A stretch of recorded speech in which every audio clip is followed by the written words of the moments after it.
Okay. So, because of that unique situation where you were kind of thrown into it as almost your only option or selling your cows, what was kind of the onboarding process like? Did you feel like it was pretty simple to grasp and start? Were there kind of some hiccups? Kind of talk about that.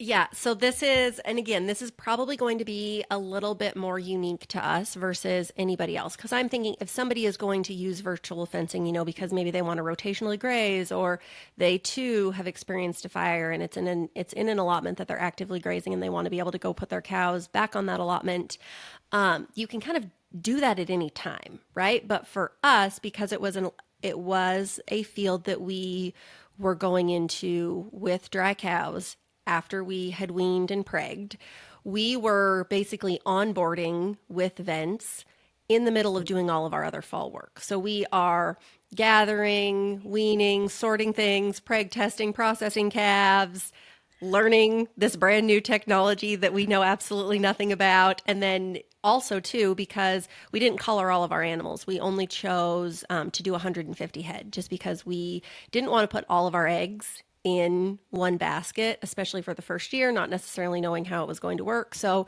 we then had to strategically sort out those cows that we wanted to collar, put them somewhere else, get all of our other work done, send those back to the fields that they would winter in, then kind of so it definitely required a lot of strategic planning that we weren't necessarily used to. I mean, we're strategic planners, don't get me wrong there, but just in a different method that we were not necessarily planning on doing. But that being said, so the onboarding process itself, working with vents, was absolutely amazing. We have had the best customer service with them.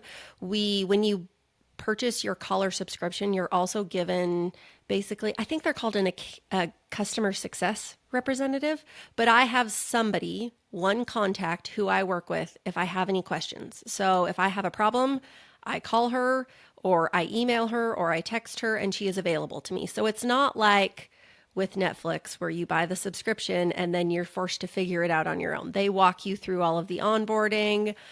They help me set fences the first time and do any kind of collar programming that I needed to. And if I had any questions throughout the process, obviously I have access to them. So that makes it really, really nice. And again, because we haven't ever used any other type of technology, I don't know, maybe that is standard for all other virtual fence options, but that has been really, really wonderful.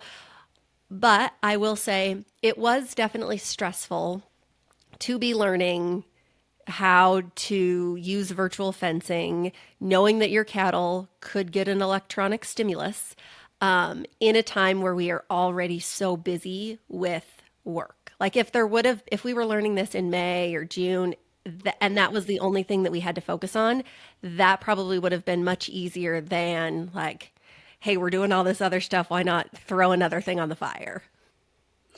Well, and correct me if I'm wrong, but isn't there supposed to be like a training period for the cows too? Like it's not like you just slap the collars on and all of a sudden you're good to go, right? You have to kind of train them to that stimulus. Yes. And so the training lasts 4 days.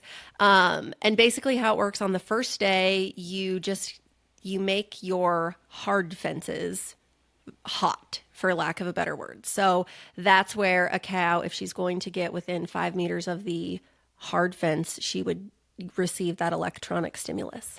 And then the next day, you bring it in 10 meters. So instead of 5 meters, it's 10 meters. The third day, you introduce sound. So it is just like a dog virtual fence collar where Mhm. the dog is going to get the sound before they get the stimulus. And then on the fourth day, you basically try to cut the field in half. So you really want those cattle to understand like there is a true invisible border here. And I will say I had my reservations that I was going to be able to train a cow. I mean, I am kind of young, but I'm not young enough to be naive to the fact that cattle never do what you want them to, right? No matter how well you handle them, right? Things can always kind of go awry. But I was absolutely blown away by how quickly our cattle took to that training period. But that being said, that was also just another issue for us is okay, where are we going to train these animals? What size of field do we have here at our house where it's going to be easy to watch them and also like be able to cut it in half without impacting, their water or feed, or make it too small of an area where where it wouldn't be safe for them to be trained in. And then again, it was in the fall. So are we going to have to feed them? Because no cowman ever wants to have to feed their cow hay if they don't want to, or if they don't have to. So a lot of different considerations that we definitely had to go through in that training process. Were there any other reservations you kind of had before starting this? I think the just I don't want to say learning something new, but honestly, that's what it is. We're not opposed to trying new things by any means, but we are absolutely a well-oiled machine. Like we don't try new things just to try new things, if you will. Like if it's not broke, don't fix it. But if there is an opportunity to become more effective or efficient, then we are absolutely going to try to make ourselves better. But again, this isn't necessarily something that we just decided to do because, like, oh, virtual fence sounds cool. We want to bring that into our operation.